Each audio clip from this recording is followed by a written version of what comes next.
ভিডিওটা ভালো লাগলে ভাই লাইক করবেন, শেয়ার করবেন, ভিডিওটা সবার কাছে পৌঁছে দেবেন। এটি আপনার কাছে লাইক করবেন।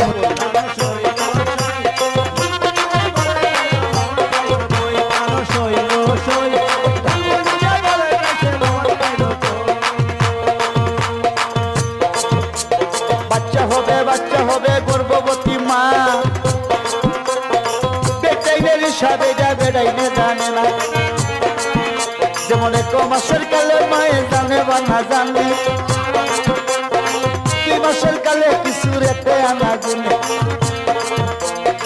3 মাসের কালে একটা রক্তে বাঁধে গুটা, 4 মাসের কালে হয়ে যায় হাড় মাংসের গুড়া, 5 মাসের কালে